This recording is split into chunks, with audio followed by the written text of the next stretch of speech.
Understanding Residuals. Hey everyone, I'm Matthew Cornwell with Get Taped here in Atlanta, Georgia, one of Atlanta's original audition taping services, which I co-own with my amazingly talented, beautiful wife, Brooke. Who I'm missing right now because I'm in a hotel room. And now on to our topic. Understanding Residuals. First of all, before we get started, how cool is it that this hotel room came with a built-in backdrop? And it's a nice color blue.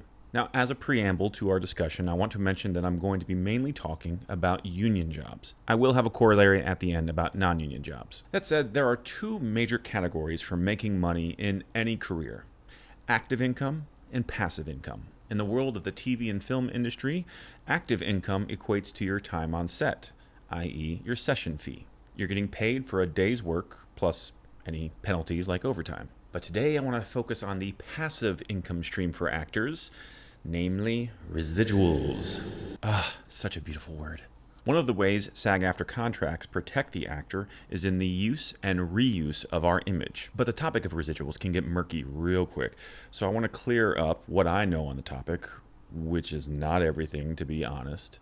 So I'll share what I know. For starters, let's just broadly talk about what residuals are. For every television, film, and commercial contract that you work on, your initial session fee covers your day's work, like I mentioned before, plus limited exhibition of that project. There are a lot of nuances about what is the limited exhibition that is included in that session fee that I'm not going to get into. But for a simple example, let's talk about a movie that comes out first in theaters. Your initial session fee covers the entire run of that movie in theaters. However, once that movie gets redistributed on cable or network or on DVD or internationally or over a streamer, that's when you can expect to get paid for the reuse of your image. And the best part is these payments will continue to come for as long as they continue to reuse your image. For reference, the first movie I did in 2003, Bobby Jones, Stroke of Genius, still gets shown on TV around the time of the Masters each year because it was a golf movie. And so I continue to get residual checks every year going on almost 20 years. Granted, they're usually a couple pennies at this point, but it's still money. This is passive income because I don't have to do anything to make it. I did the work for Bobby Jones back in 2003, but I'm still getting paid for it. That's amazing. And then what's great is as you accumulate more credits, then you get more residual checks. So for Brooke and myself, every 3 months, we might get as many as a couple dozen residual checks. So now that we understand the overall concept of residuals and how amazing they are, let's talk about how much you should expect. Okay, this is where my knowledge will quickly come to an end. But in my defense, I'm pretty sure the nuances of how these equations are calculated are as closely guarded as the nuclear codes. For commercials, it's actually a little bit more straightforward because once you get past the initial exhibition that's included in your session fee, then you will get paid for every airing of that commercial in every market. Now, I am certainly no expert on what that amount is per showing or even how you can verify whether or not you're getting paid correctly, but I will refer you to the SAG-AFTRA website to learn more about residuals in commercial contracts. I'll put a link in the show notes below. So for the rest of this discussion, let's talk about TV film. First, the amount you receive in a given residual check is dependent on how much the project made during that time frame. In the old days, that might have meant VHS sales, and then it became DVD sales, and then Blu-ray, and of course now you add on streaming, and there's always, of course, been international and cable and network and premium channels like HBO and Showtime. Again, the nuance of how those numbers are calculated or where you can find them is above my pay grade. But let's just think of the total for a given time frame, let's say in a quarter of a year, and think of that total as a pie. Now, you as the actor are going to get a slice of that pie. Now, your slice of the pie is also dependent on your initial contract. So, for instance, Brooke worked 3 days on a tiny little Disney film called Parental Guidance, starring Billy Crystal, Bette Midler, and Marissa Tomei. In contrast, I worked 5 weeks on a tiny little film called Fate of the Furious. So, in general, you would think that my 5 weeks would portend a much bigger residual check than Brooke's 3 days. Right? Also, with a billion-dollar franchise like Fast and the Furious, you would just expect that I would be getting a lot more from that movie. But my slice of the Fast 8 pie is also dependent on how many actors are in the film. First of all, you take the celebrities, of which there were many who have negotiated large slices of the pie.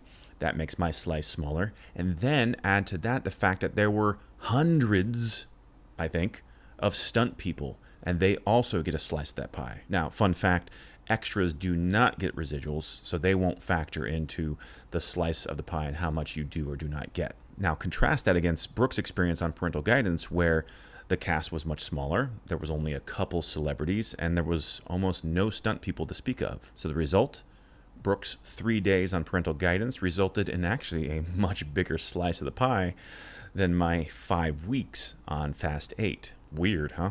I'm not even going to go into any of the math because it gets murky real quick, and I don't even want to pretend that I know what all that math would be. Oh, because I forgot to say that it also depends on whether you were making scale or above scale.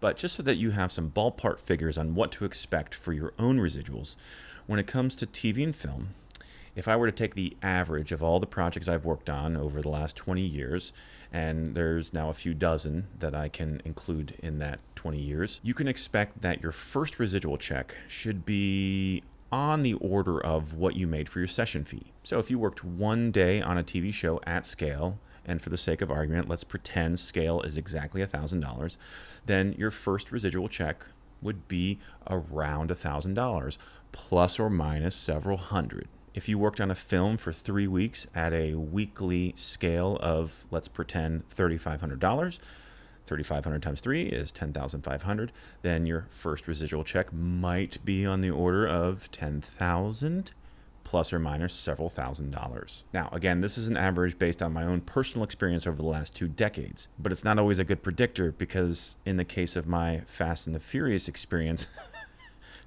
you would think that after 5 weeks at scale, that my first residual might have been on the order of 20,000. That's what I was expecting. But over the last 3+ years, the total aggregated amount of all my residuals for Fast 8 hasn't even gotten to that level yet. And this brings up one more big question when it comes to residuals, which is how soon after the project airs should you expect the first residual? Well, that's another nuanced discussion. For network TV, it might be one answer. For cable, it might be another. For streaming, it's another. And for films, it's a whole other answer. And so instead of trying to cover that in this video, I will put a link in the show notes below to the SAG-AFTRA website where there is a page that explains with a little bit more detail than at least I'd be able to share with you how that can be expected to play out. So in short, residuals are amazing. They are guaranteed. They come in relatively predictable intervals, sometimes as often as 3 months, but their amounts are impossible to predict. Oh, and something else I forgot to mention is that your residuals do contribute to your eligibility for SAG-AFTRA insurance. Boom. Now, as promised, I wanted to address quickly non-union projects. In general, for non-union projects, your session fee not only covers your hours on set, but a pre-negotiated buyout. For a non-union film, you can expect that buyout is forever. For commercials, on the other hand, it's usually somewhere on the order of 1 to 2 years. After that, they'll have to negotiate another buyout for the next year. Sometimes that new buyout was pre-negotiated in your original contract, so make sure you're on top of that. Other times, they will renegotiate it as that expiration comes up for the first buyout. But this is why you should never agree to an in perpetuity contract for a commercial, because your image is worth something. And so you need to arm yourself with as much knowledge as possible on how to protect your image. I know this is a complicated topic, so if you have questions, feel free to drop a comment below or reach out and email us. If I feel like I can answer it, I will. Otherwise, I will point you to resources at SAG-AFTRA. That's it for now. Thanks for watching, and we'll see you on set.